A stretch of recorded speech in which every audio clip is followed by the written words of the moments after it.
注意看，妖刀魏睿开局惨遭荷兰拳王光速3连摔，此番行为不仅仅是对魏睿比赛尊严的践踏，还是在表示魏睿就是一个弱者，没有一点实力。忍耐已久的魏睿岂能轻易放过他？起身之后的魏睿眼神突变，直接一脚爆头，打得荷兰拳王口吐鲜血，站不起来。大家都知道，魏睿自从拿到世界冠军金腰带之后，自己的身体也难免受到一定的损伤，所以魏睿决定回国进行为期1年的休息调整。没想到刚刚回到擂台上的魏睿却遭到荷兰拳王布韦的指名挑战，魏睿也决定今晚先拿布韦开刀，证明老兵不死的道理。好了，废话不多说，让我们看看今晚2位选手的表现如何。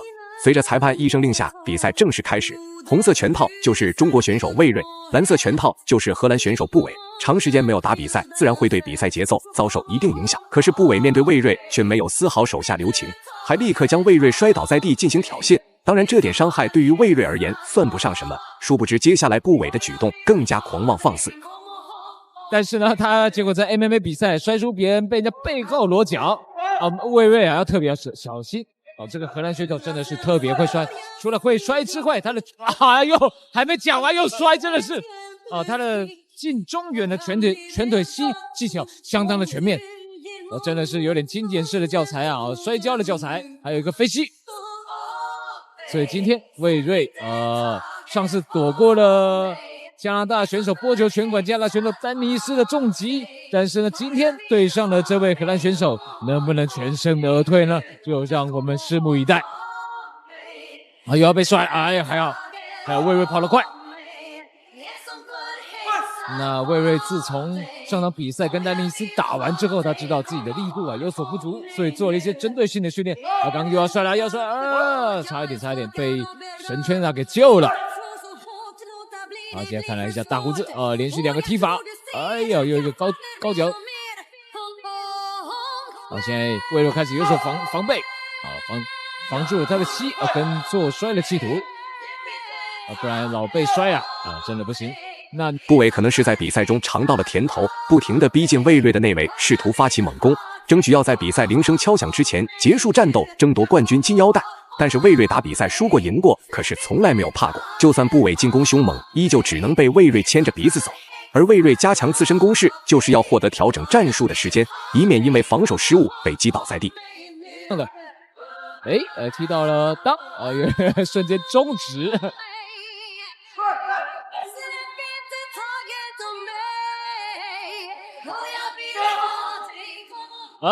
一裆还一裆，哇！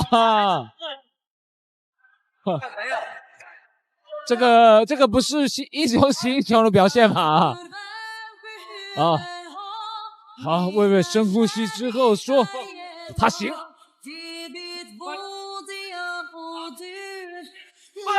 比赛继续，你可以看到，双方腿拼腿，真的是踢的都响彻云霄，这个声音非常的响亮。那我们这个蓝方选手他做一个转身的后踹，踹到了，还好踹到了魏睿的髋骨，没有踹到肋骨。目前魏睿被摔过几次之后，大概比较熟悉对方的一个节奏跟他的企图，那接下来就可以专心的攻击。有被摔，刚讲完还是被摔了。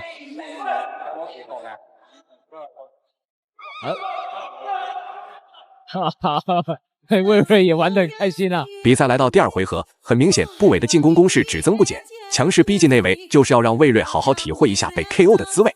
而魏睿简单的后撤并不是打不过对方，只不过魏睿是想保存体力应对接下来的比赛，碍于自己还未适应比赛节奏，才会让自己手忙脚乱。可是，一旦在接下来的比赛中魏睿适应节奏，那布韦只会被魏睿追着暴揍，无力还手。好，魏睿做了一些针对性的训练，还没有完全发挥效果。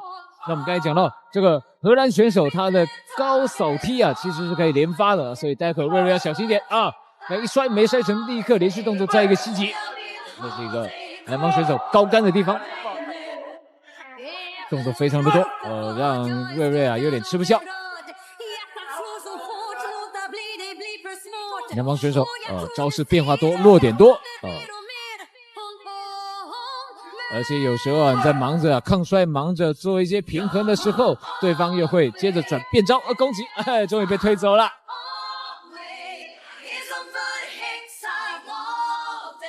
好，一个前手自己人家后脚的扫踢。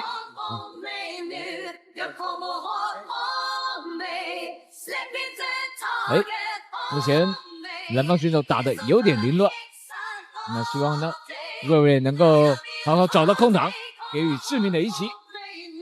根据双方的表现来看，部伟根本不甘心被魏睿牵着鼻子走，还在进一步的加强自身攻势，试图挽回战局。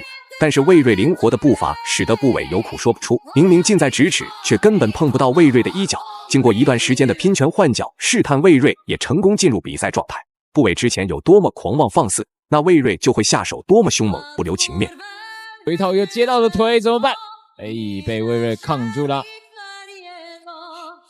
其实接到腿，对方如果抗摔的话，我们还有一次扣手重拳的机会啊。所以变招迅速啊，往后倒啊。那裁判在开始盯啊，我们这个蓝方选手的估计。哎，刚刚蓝方选手做了一些变化，摔不成就变成后手的重拳。那魏睿啊，现在开始要采取一些防守反击，往后稍微退一小步，然后再向前进攻。蓝方也是往后退一小步，但是向前进攻步伐蓝方没跟上。蓝方其实他的步伐并不是十分的好，而且他要向前追击的时候，他重心不对，有点太过偏前面这是会有比较危险的地方。步伐要跟上，步伐要跟上自己的重心，自己的重心不要跑到你脚的前面去，失去平衡。被魏睿反击，但是呢，刚才蓝方又打一个防反击。最后一回合比赛开始。那刚刚，哇，好漂亮的一脚！听到“啪”的一声，全场欢声雷动。哎呀，这个高边腿真的是太漂亮了。最后公布比赛结果，魏睿实至名归，赢下了比赛最终胜利。大家认为魏睿本场比赛表现如何呢？欢迎在评论区留言讨论，我们下期再见。